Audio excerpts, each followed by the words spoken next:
Well, hello world. Welcome to Raccoon Point Studios. I'm Sean Bombs. This is the AVN where we talk about audio, video, and music production. Today I am doing a vlogging test with the Canon R5 16 to 35 millimeter f4 lens and the DJI Pocket 2. Both cameras should be roughly the same exposure. It is bright and sunny. It's 3 o'clock in the afternoon. Oh, it's 3:45 in the afternoon on the eastern shore of Maryland, and it is 90 something degrees and a little bit humid, a little breeze.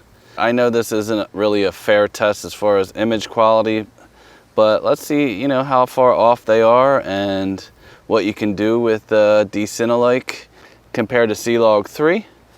And, is it really worth it to carry around a full frame camera for vlogging when you could do it with this little Pocket 2.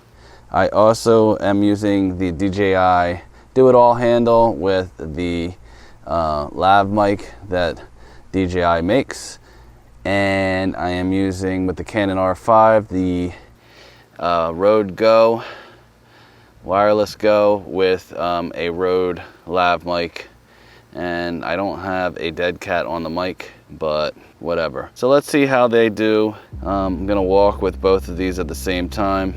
I do have a freewheel ND filter on the Pocket 2. It's a 6 to 9, and I have it at the 6 right now. And then I have on the R5, I have the drop-in filter from Canon, and that is a 1.5 to 9, I think. And I probably have that at a 7 or an 8 because it brings in more light. So we're gonna do a walking test. All right, so I am walking and I have the image stabilization on in the Canon R5 along with the optical stabilization of the lens, and I have it on a monopod, and that's that. And for the Pocket 2, I just have it on a little Manfrotto tripod legs, just so I could put it down and know it's not going to tip over if there's a gust of wind. I am going to try and get this framing closer. This is backlit situation. I have everything in manual. I really don't like using auto exposure on anything because it just never is smooth. Okay, so we're gonna try one more test. I'm gonna reframe this, okay? All right, so that looks pretty close to the same framing. It's hard to tell because, the DJI has the little screen, and I can't really take my phone out to check it while holding this other camera. I'm sweating. I don't know if you can see that on the screen. We'll see when I get in the computer, but it is 90 something degrees and slight breeze. But again, walking, I have the eye auto tracking on, and it seems to be catching me even with this backlight. I do not know what the DJI is doing. All right, so let's do more of a half and half light here. I don't know what that's called, but you know what I'm saying. Side lit. So here we go. How's it look? How's the DJI holding up?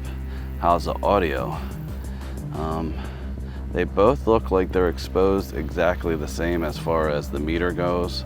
I don't know how much I trust either of these meters as far as for this scene, because it is a lot of contrast as far as bright to dark with the shadow on the one side, but I feel like this could be a good test to check out the dynamic range and how important that would be to you if you're vlogging, and if you just want that lighter setup and you can walk through wherever, will this work? I will say, if you plan on vlogging and you have the DJI Pocket 2, that the Freewell variable ND set is the way to go, to the 2 to 5 and the 6 to 9. I have the other ones that are not variable, and it's not something I want to mess around with if I'm vlogging, changing these NDs, because they're small, they're finicky, and you know, if you're in the city and there's a lot of people around, you don't want to drop one of these filters on the ground and someone step on it. That wouldn't be cool. So the variable ND would be the way to go, as you could see how bright it is in your situation. If you only need 5 stops at most, you put the 2 to 5. If you need a little bit more, you go 6 to 9. And therefore you're not fumbling around with a lot of ND filters. I find that the noise is okay up to about 400 on this Pocket 2, as where the Canon is going to kill this Pocket 2 in low light. I wouldn't even use this DJI in low light. I don't even like using it really to film inside that much. It's definitely more of a outside type of camera, in my opinion. So anyway, again, I feel like the framing's pretty close. I have the Canon at 16, and I forget what the equivalent is supposed to be on the DJI. We'll put it in the, I will put a little text below me so you know, but so I'll just show you. Hopefully you can see that. This is what I'm rocking with the Canon, and that's what I'm rocking when I'm using the Pocket 2. Two totally different beasts. Obviously, you could take both of them out and just have your Canon ready to go for photography, and you could use the DJI for vlogging, and then anything critical, you could just switch into movie mode for the Canon and get the shot you want. I'm gonna end this with the one wheel test. Let's see. Let's see. Whoop.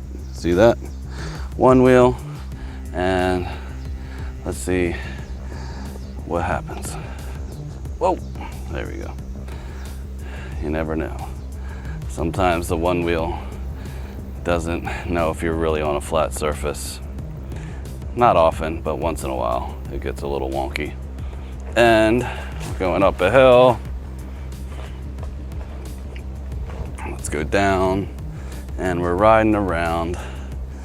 Is the Canon R5 acceptable as far as bumpiness? Can you get away with vlogging without being too distracting with bumps and jitters and all that stuff on the one wheel?